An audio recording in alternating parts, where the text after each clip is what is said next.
Ni hao, and hello blockchain fans and friends, and thanks for introducing Vincent, and thanks Wanxiang for inviting us all here.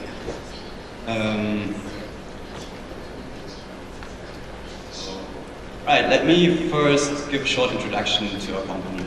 We're based in Germany, we were founded in 2000, and we basically started with AI and different technologies, and then switched to blockchain technologies with the start of Ethereum. My colleagues, they basically implemented the Python Ethereum client with Vitalik Buterin, and from there it started. We helped financial institutions with blockchain technology. Over the time, we developed different core technology implementations, and then also shifted, like Vincent, you also said, from finance to more broader perspective to energy markets, for example. This just lists a few of our projects we're working on. Raid Network is an open source project we contribute to. Radex is a closed source project right now, it's a decentralized exchange. And the Trustlands Network is a payment network, also pretty interesting for the Chinese market. And then a few other things we are working on. So let's come to blockchain and energy. Right now, energy market is pretty centralized. We have an existing infrastructure we need to take care of, and I mean, it's working, right? But then in the future, and I see from the German perspective, there's lots of change coming to the infrastructure and also to the payment side. Basically, in Germany, we get subsidies for private people to implement solar power, wind energy, rooftop, for example.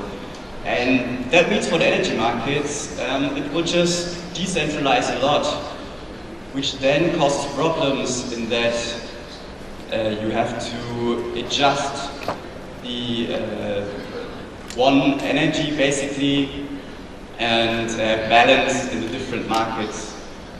Another problem we have is basically that you lose energy if you travel for more than 7 kilometers. Basically, you lose like half of the energy. So we thought of, okay, let's use blockchain as a solution because that's the perfect market. It's many players in a non-trusted environment. That's like what blockchain is for. But then we cannot really build a decentralized energy exchange for a whole smart city. It's not really scalable, right? Like Ethereum just takes 15 seconds for one transaction. So we thought further, and then we thought of the Raiden technology, which makes token transfers scalable, basically. And we thought about how we could use that to implement in the energy markets. And we are still working on it, but first let me give an introduction to the technology. You see the features: scalable, fast, confidential, low fees, micropayments.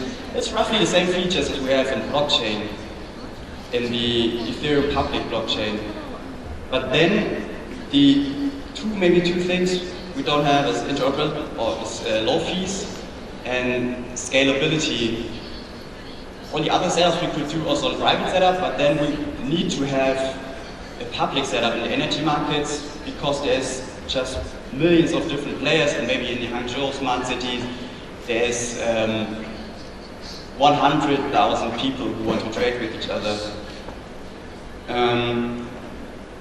Raiden technology basically is a state channel technology, which means that you put transactions off-chain, and this way you can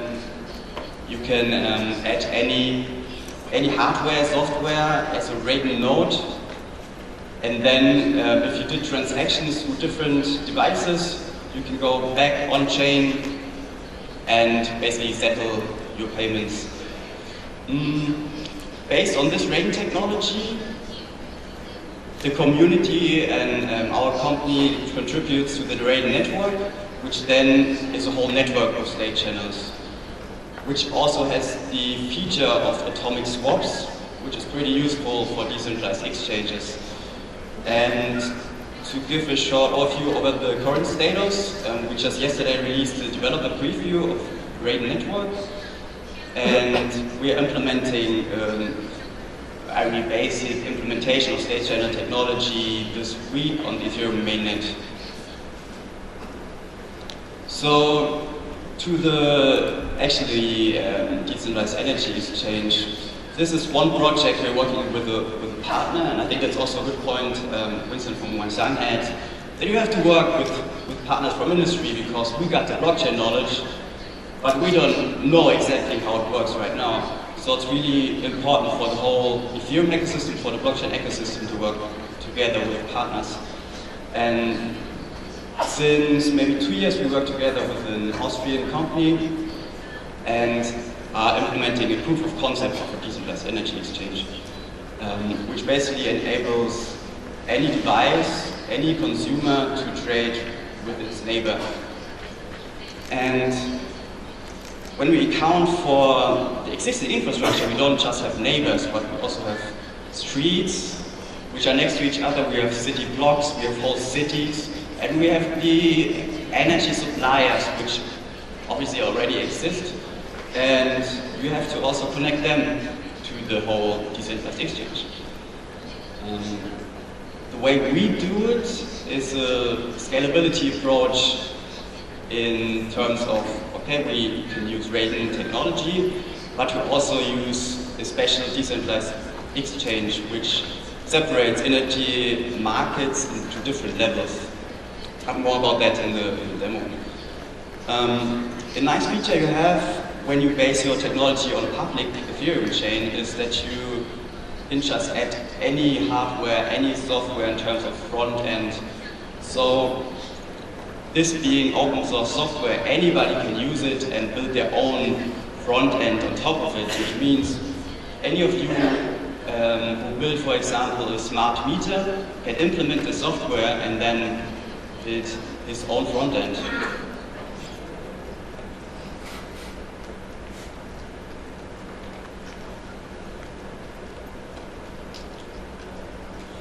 And I guess the most important part for business people is that, okay, you can save money and you get new business models, right?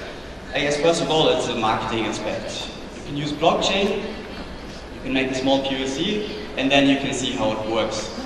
And if you scale it, then you can enable any user to have instant transactions, which means, okay, I use electricity, I pay for it.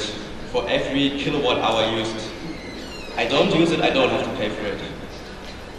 And especially in China, I guess, I know from Hangzhou it's a really centralized system, I guess. Most of the power comes from water power, and you don't need really to enable neighbors to trade with each other. It's not a thing you need really. So in terms of positive features, it's more like you have scalability and a really stable system, because you can balance energy markets on different levels and you don't lose power basically on the way. But let's see the demo. So basically, the front end I talked about is this phone in the middle. You see this house, there are people living in, they use a fridge, they use lights, and they have to pay for it. This is like your wallet, your WeChat wallet. You see how it is deducted for any kilowatt hour used. And you see the energy markets, the spot market here, on the left side, and you see the devices on top. You see the heat pump, you see the normal dump load, which is light, and you see a fridge using energy. And what you can see here is basically those devices trading in a set spot of 15 minutes and saying, okay, I will use this energy for the next 15 minutes, which is how it basically works right now also in a centralized system. The problem here is that okay, you have solar power, you don't really know how the weather will be. So basically, okay, I say I can get so much power in the next 15 minutes, but what if I can get less or more? I simply trade on the balancing market, which is sort of a future market in traditional financial way. So right now it's still trading. What you can do here in the front end is basically you can show how to turn on the fridge, turn on the lights, and then also adjust for the weather. Right now it gets more cloudy, and then you see here that the energy input gets less. This would be basic setup. You would have your front end at home, and you can set it to automatic trading. So your fridge actually trades energy automatically, or you can do it yourself. You can implement your own strategies, your trading strategies, or you let your energy provider do it basically. Now we see the spot market is trading because we're using this energy, and then because we used several time slots already, they are trading on the future markets. Now, to make the whole system scalable, we have these different levels, and this now is the street level. What you can see here is different houses. So one of those also with one fridge and one solar panel, the same setup. But what we also see here now is that we can have a car. Basically, like this car, electronic car has battery. We can use it to store energy when we load it at night. And we can use this energy to also balance the market. And what we see here added is a cumulated spot market basically over all the houses, which then enables different streets to trade with each other. So basically, now you can trade inside of the house and also on the street, and different streets can trade with each other. And this is the third level. The third level also adds the energy provider, power plant. That would be the case in Hangzhou as the water power plant. And what they do basically, they also supply, but they basically control this market. It's shown here. If they turn on the energy, then it gets pretty cheap. If they don't, then it gets more expensive. So this should kind of show how the whole system is scalable using existing infrastructure. This right now is a proof of concept. We try to implement it now with ordinary state channel technology, like a simple setup, and then see how it works in the Chinese market. Because it's a different setup than the Austrian or German market. But I'm definitely looking forward to it. It's a pretty interesting experiment, so to say. So that was the demo, and thank you for listening. If you got questions, you can talk to me afterwards.